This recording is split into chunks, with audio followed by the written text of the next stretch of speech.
Hi hello नमस्कार, स्वागत करते तुमचं. चॅनलवर नवीन असाल तर चॅनलला सबस्क्राईब केल्याशिवाय पुढे जाऊ नका. तर आता लग्नाच्या सगळ्या विधी संपलेल्या आहेत आणि आता आम्ही चाललो सगळं शिरवायसाठी, म्हणजे जे राहिलेल्या शिदा सगळं पूजेचं सगळं सामान.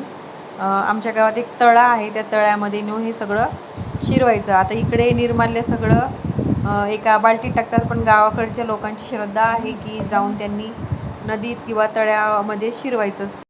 नंतर गावातली सगळी लोक मिळूनच ते नदी तलाव सगळं साफ करतात.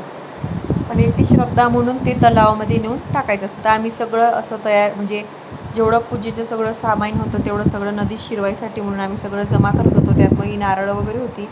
मग असं वाटलं ही नारळं एवढी नदीत शिरवण्याऐवजी फोडून खाल्लेली बरी, म्हणून आम्ही फोडून बघितली. तर त्यातलं एक नारळ खराब झालं होतं, ते देवाला पावलं. बाकीचे 3 नारळं खूप चांगले निघले होते. आणि मग काय, त्याच्यामध्ये दादूला सुद्धा जोर काढायचा होता, कारण की ते शेपूटच होतं माझ्या मागं सारखं राहायचं. श्रावणी तर काही आलीच नव्हती लग्नाला, आणि हा एकच होता कारभारी जो माझ्या मागं माझा पदर घेऊन हिंडणारा होता.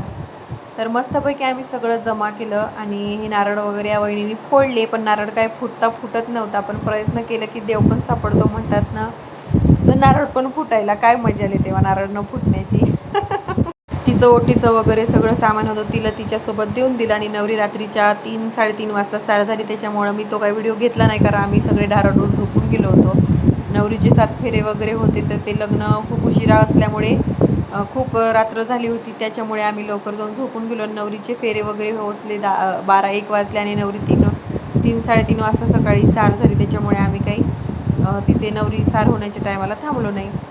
तर मस्तपैकी हे सगळं जमा वगैरे केलं, सगळ्या तांदूळ शिदा वगैरे सगळं एकत्र केलं. नारळचे सालं वगैरे, हळदी कुंकू जे सगळं राहिलं होतं ते सगळं एकत्र करून आता हे आम्हाला नदीत शिरवायला न्यायचं आहे. त्याच्या अगोदर मग आम्ही काकणं वगैरे मस्त सगळे सोडून घेतले. ज्यांच्या घरचं लग्न होतं त्यांना जी काकणं बांधली जातात, तुम्हाला तर माहितीच असतील की काकणं कशा पद्धतीचे असतात, काय असतं काकणाचं महत्त्व. हे काही सांगायला वेगळं नाही आहे, कारण काकणं ही सगळ्यांकडे बांधली जातात. पण सोडताना ते फक्त त्या घरातल्या मुलींनी सोडायचं असतं. मग ते स्वतःच्या मुली असू दे किंवा मावशा बिवशाईच्या आतवा बितवायच्या मुली असल्या तरी चालतात. मग आता आम्ही मावशांच्या आतव्याच्या मुली असल्यामुळे आम्ही ती काकणं सोडायसाठी गेलो. मस्तपैकी काकणं वगैरे सोडलं. आणि हे बघा नारळ आम्ही फोडून पण खाल्ला. त्यातल्या ज्या मामी होत्या नवरीच्या, त्या आम्हाला म्हटल्या की हे नारळ टाकू खाण्यापेक्षा द्या, आम्ही हे चटणीमध्ये टाकते. तर त्या वहिनींनी त्यांना पण दिलं. पण नंतर ना आम्ही हसलो पण की बघा खाऊ पण दिलं नाही या बाईनी, आणि नारळ सगळे घेतले. तर असू द्या, तो गमतीचा भाग आहे. तर अशा प्रकारे मग आम्ही मस्तपैकी काकणं वगैरे सोडून सगळं शिदा वगैरे घेऊन आम्ही तलावावर गेलो. तो तुम्हाला व्हिडिओ मी पुढच्या व्लॉगमध्ये दाखवीनच की तळ्यावरती गेल्यावरती काय आम्ही गंमत वगैरे केली, मस्त भिजलो वगैरे. तर तो येणारा व्हिडिओ तुम्ही नक्की बघा. मी तो लगेच अपलोड पण करणार आहे अशा प्रकारे. तर हे बघा, तुम्ही बघू शकता आम्ही काकणं वगैरे जमा केलेले आहेत आणि आता मस्तपैकी आम्ही जाणार आहोत तळावामध्ये शिरवायसाठी. तर चलो भेटूया नेक्स्ट व्लॉगमध्ये. येणारा व्हिडिओ नक्की बघा. Bye bye.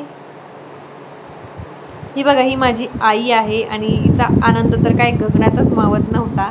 थोड्या मिनटाला हिचं चेंज होत होता मूड. तर असो, हा विषय गमतीचा आहे. चलो. आणि हे बघा, हे काकणं आम्ही सगळ्यांचे सोडवायला चाललो होतो. एकेकाचे काकणं सोडून आलो. तर भेटूया नेक्स्ट व्लॉगमध्ये.